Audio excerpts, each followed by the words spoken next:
The quiet gift of gratitude. There are things in life that we often forget. The little things.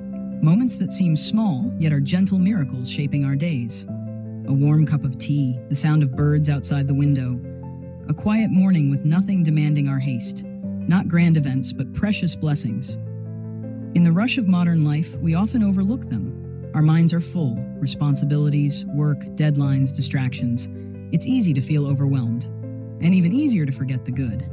But what if we paused just for 5 minutes and viewed life through the lens of gratitude? The forgotten beauty of the ordinary gratitude is not just an emotion, it's a perspective. When we are grateful, we begin to notice what's always been there, waiting to be appreciated.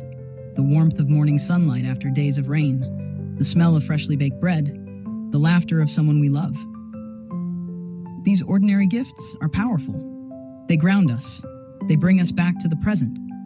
They remind us that beauty still exists, even amidst chaos. Think about early morning. The world is quieter. The air feels different, cool, fresh. Maybe you hear birds greeting the day. Maybe you see your neighbor walking their dog and nodding hello. These details can become rituals of peace if we let them. So ask yourself, when was the last time you truly felt grateful for a new day? The story of the handkerchief. My grandmother always carried a handkerchief in her purse.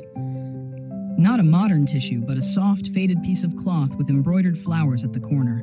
I always thought it was odd. Who still uses those? One day, when I was old enough to ask, I said, "Grandma, why do you still use that old handkerchief?" She looked at me and smiled in a way that made time slow down. "Because it's a gift," she said. "Your mother gave it to me on my 60th birthday.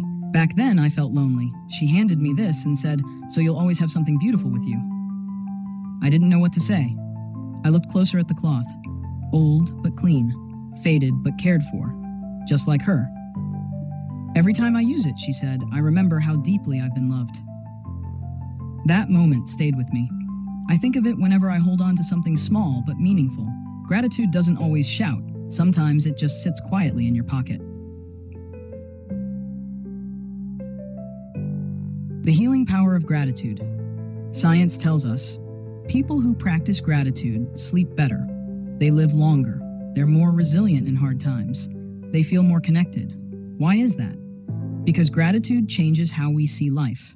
It pulls us out of a scarcity mindset, the belief that we don't have enough, and moves us into abundance, the awareness that what we do have is already enough. Instead of waking up and thinking, "What do I have to do today?" you begin to ask, "What do I get to do today?" A small shift, but a powerful one. Gratitude calms the nervous system. It doesn't erase hardship, but it gives us the strength to face it. And it reminds us to celebrate victories, no matter how small. You got out of bed this morning. You survived a tough conversation. You remembered to drink water. That's a win. Don't forget it. Writing it down. One of the simplest ways to build a gratitude habit is to write it down. Keep a small notebook by your bed. Every night before sleep, write 3 things you're grateful for. They don't need to be big. In fact, the smaller the better. A call from an old friend, a cozy blanket, a moment of peace right when you needed it. Writing helps focus the mind. It slows your thoughts. It trains your brain to seek out the good, even on heavy days. And over time, those little entries become a journal of grace. On hard days, you can look back and remember, there is still beauty, there is still kindness, there is still something to be thankful for.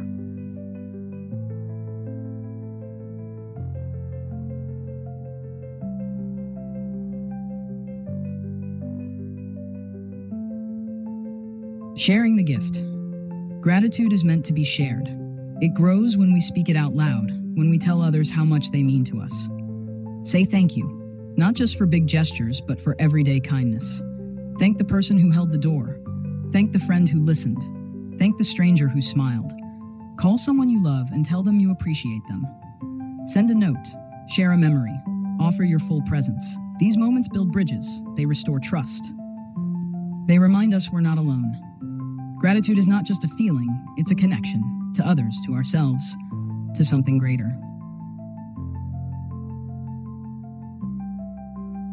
A quiet revolution. Gratitude doesn't need to be loud, or perfect, or saved for special days. It just needs a willing heart.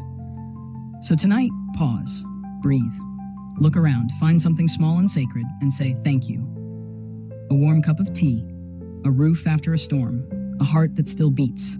That's not a small thing, that's everything. And if this message meant something to you, share it. Gratitude is a gift. The more we share it, the more it grows. Don't forget to like and subscribe. I'll see you again soon.